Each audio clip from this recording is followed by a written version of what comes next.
हिमाचल प्रदेश में चलेगा आम आदमी पार्टी का दिल्ली मॉडल? ये बड़ा सवाल है, लेकिन इस सवाल का जवाब कांग्रेस ने अपने ही अंदाज में दिया है, क्योंकि पंजाब वाली गलती कांग्रेस हिमाचल में दोहराने के मूड में नहीं है। अब राज्य में मतदाताओं को मुफ्त बिजली, मुफ्त शिक्षा और मुफ्त चिकित्सा के नाम पर लुभाने का काम कर रही है। वहीं अब दिल्ली मॉडल के जवाब में कांग्रेस ने राज्य में छत्तीसगढ़ मॉडल का प्रचार प्रसार शुरू कर दिया है। कांग्रेस भी आपको मात देने के लिए राज्य में 300 यूनिट मुफ्त बिजली, गरीब महिलाओं को 1500 रुपए की पेंशन देने का वादा कर दिया है।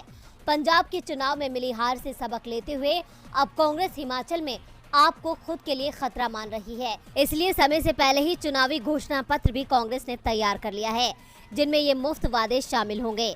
हिमाचल प्रदेश विधानसभा चुनाव में सत्ता पाने के लिए कांग्रेस पूरी तरीके से चुनाव में अब उतर चुकी है। छत्तीसगढ़ के मुख्यमंत्री भूपेश बघेल को कांग्रेस ने हिमाचल प्रदेश का चुनाव का मुख्य पर्यवेक्षक बनाया है। वहीं उन्होंने राज्य में सरकार बनाने के लिए मतदाताओं को लुभाना भी शुरू कर दिया है। सरकार बनाने के 10 दिन के भीतर राज्य में पुरानी पेंशन योजना को लागू करने का वादा किया है। इसके अलावा 300 यूनिट मुफ्त बिजली और महिलाओं को 1500 रुपए की पेंशन देने का वादा किया है। हिमाचल प्रदेश में आम आदमी पार्टी को चुनौती बनने से पहले ही कांग्रेस ने उसकी काट ढूंढ ली है। वहीं केजरीवाल की दिल्ली मॉडल की विफलताओं को कांग्रेस घर घर तक पहुंचाने का काम कर रही है। वहीं 4 दशकों से चले आ रहे सत्ता के मिथक के अनुसार राज्य में इस बार कांग्रेस को सत्ता मिलने की उम्मीद है। इस लिहाज से कांग्रेस इस बार कोई कमी नहीं छोड़ना चाहती है।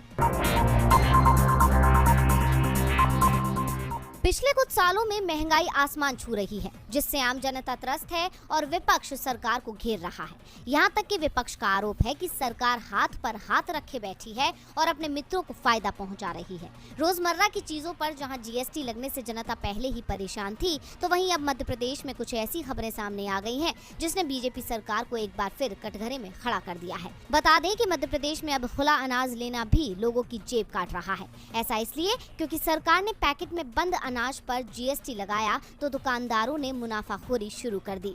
खुले अनाज पर भी जीएसटी के नाम पर अधिक दाम वसूले जा रहे हैं। लेकिन हैरानी की बात यह है कि इस दिशा में जीएसटी और सरकार की तरफ से कोई कार्यवाही नहीं की जा रही है। बाजार में अनाज 20% तक महंगा कर दिया गया है, यानी आम जनता के लिए पहले पैकेट का सामान महंगा हुआ और अब खुला सामान लेना भी मुश्किल हो गया है। ये सब सिर्फ जीएसटी लागू होने के कारण हो रहा है। आटा, दाल समेत कई अन्य खाद्य पदार्थों की कीमतों में उछाल आया है। बढ़ती महंगाई के चलते आमजन भी परेशान है। हालांकि विपक्ष लगातार सरकार की इस नजरअंदाजी के खिलाफ आवाज उठा रहा है। इतना ही नहीं, कांग्रेस तो अब सड़क पर उतरकर सरकार को घेर रही है और सरकार से महंगाई के मुद्दे पर काम करने की अपील कर रही है। लेकिन सरकार है कि सुनने को राजी नहीं है, उल्टा विपक्ष की आवाज दबाने की भरपूर कोशिश कर रही है। इस साल गुजरात और हिमाचल प्रदेश में विधानसभा चुनाव हैं। इन चुनावों में बीजेपी की हालत काफी खस्ता है। वहीं कांग्रेस इस बार कोई भी चूक करने के मूड में नहीं है। पहले से ज्यादा सक्रिय कांग्रेस हर मुद्दे पर मोदी सरकार का घेराव कर रही है, जिसको लेकर कांग्रेस सोशल मीडिया पर भी काफी एक्टिव नजर आती है। आज कांग्रेस ने अपने ट्विटर हैंडल पर पीएम मोदी का वीडियो अपलोड किया है। इस वीडियो में पीएम मोदी 9 महीने में देश की किस्मत बदलने का दावा कर रहे हैं। चलिए आपको भी दिखाते हैं ये वीडियो। ठीक 9 महीने के बाद देश स्वराज्य के मार्ग पर चल पड़ेगा। देश विकास की राह पर चल पड़ेगा। देश भाग्य बदलने के लिए पूरे सामर्थ्य के साथ आगे बढ़ेगा।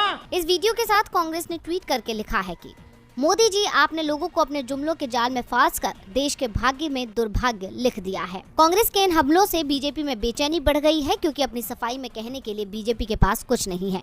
कांग्रेस ने इसके बाद एक और ट्वीट करके पीएम मोदी का 5 ट्रिलियन का वादा भी याद दिलाया है। कांग्रेस ने लिखा, $5 ट्रिलियन अर्थव्यवस्था जुमला है, अनर्थ नीति से किया अर्थव्यवस्था पर हमला है, सब जुमला सी। कांग्रेस सीधे तौर पर पीएम मोदी को अपने निशाने पर ले रही है। आजकल हर रोज कांग्रेस अपने ट्विटर हैंडल और सोशल मीडिया प्लेटफॉर्म पर जनता से जुड़े मुद्दे उठाकर मोदी सरकार से सवाल कर रही है।